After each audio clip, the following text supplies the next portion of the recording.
ব্রাহ্মণবাড়িয়ায় ইসলামী যুব ও ছাত্র কাফেলার জেলা কর্মী সম্মেলন অনুষ্ঠিত। ঘোষণা হল উপজেলা কমিটি। দেখছেন digitalbrahmanbaria.com।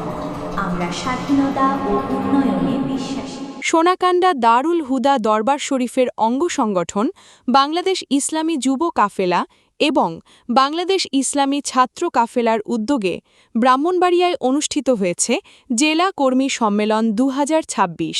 শনিবার ১৬ই মে সকাল ১০টায় জেলা শহরের ট্যাঙ্কের পাড় পৌর কমিউনিটি সেন্টারে আত্মশুদ্ধিমূলক ও অরাজনৈতিক এই দুই সংগঠনের যৌথ আয়োজনে অনুষ্ঠিত হয় সম্মেলনটি। সম্মেলন শেষে ব্রাহ্মণবাড়িয়া জেলার অধীনস্থ সকল উপজেলার নতুন কমিটি আনুষ্ঠানিকভাবে ঘোষণা করা হয়। বাংলাদেশ তালিমি হিজবুল্লাহ ব্রাহ্মণবাড়িয়া উত্তর জেলা শাখার সভাপতি হজরত মাওলানা আবদুল্লাহ আল মারুফের সভাপতিত্বে অনুষ্ঠানে প্রধান অতিথি হিসেবে উপস্থিত ছিলেন সোনাকান্দা দারুল হুদা দরবার শরীফের পীর সাহেব উস্তাজুল ওলামা শাইখুল হাদিস ওয়া তাফসির এবং বাংলাদেশ তালিমি হিজবুল্লাহর আমির আলহাজ আল্লামা মুহাম্মদ মাহমুদুর রহমান। বিশেষ অতিথি হিসেবে বক্তব্য রাখেন বাংলাদেশ তালিমি হিজবুল্লাহর মহাসচিব মাওলানা মুহাম্মদ সাফিউল্লাহ।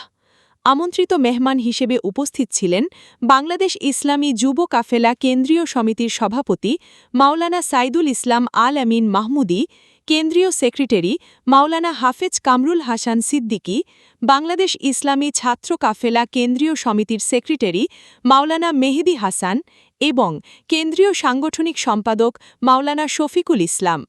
সম্মেলনের সার্বিক তত্ত্বাবধানে ছিলেন বাংলাদেশ তালিমে হিজবুল্লাহ ব্রাহ্মণবাড়িয়া উত্তর জেলা শাখার সেক্রেটারি আলহাজ মুহাম্মদ আমির হোসেন এবং দক্ষিণ জেলা শাখার সেক্রেটারি মাওলানা মুখলিসুর রহমান মান্নানী। অনুষ্ঠানটি যৌথভাবে সঞ্চালনা করেন বাংলাদেশ ইসলামী যুব কাফেলা ব্রাহ্মণবাড়িয়া উত্তর জেলার সভাপতি মাওলানা আলাউদ্দিন বিন জিয়া এবং দক্ষিণ জেলার সভাপতি মাওলানা মজিবুর রহমান হানাফি। কর্মী সম্মেলনে বক্তারা আত্মশুদ্ধি অর্জন, নৈতিক অবক্ষয় রোধ এবং দিনের খেদমতে যুব ও ছাত্র সমাজকে ঐক্যবদ্ধভাবে কাজ করার আহ্বান জানান। আলোচনা শেষে উৎসব মুখর পরিবেশে জেলার বিভিন্ন উপজেলার যুব কাফেলা ও ছাত্র কাফেলার নতুন কমিটি ঘোষণা করা হয়। সম্মেলনে জেলার বিভিন্ন প্রান্ত থেকে বিপুল সংখ্যক কর্মী নেতাকর্মী এবং ধর্মপ্রাণ সাধারণ মানুষের উপস্থিতি লক্ষ্য করা যায়।